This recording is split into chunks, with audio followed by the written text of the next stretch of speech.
These are the Astro Bees. Currently, there are 3 of them, named Honey, Queen, and Bumble.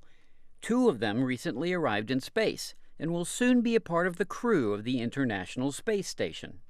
So we have 2 robots, Honey and Bumble, are now on orbit. And just last week, we had our first checkout activity where Anne McLean, one of the astronauts on orbit, unpacked and turned on and checked out Bumble. So Bumble is alive and well. They are taking over from the Spheres, which were an earlier form of robot helpers on the ISS.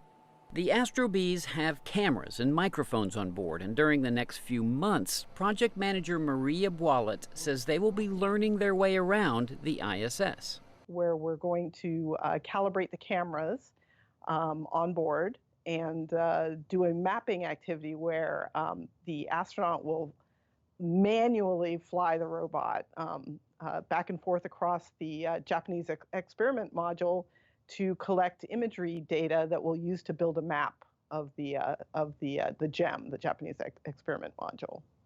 Once they have an internal map, the Astro Bees will be able to find their way around the ISS on their own and begin doing some heavy lifting. We want to turn these into workhorses. We want to free up astronaut time to let the crew do things that really only humans can do. And there's a saying in robotics in general, the 3Ds, dirty, dangerous, and dull, right? Those are the things that you want a robot to do rather than have a human do.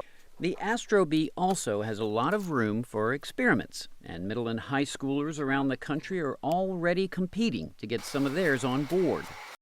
The Astro Bee's docking module has already been installed, and the tiny indoor satellites will begin making their first voyages sometime in June. Kevin Enochs, VOA News.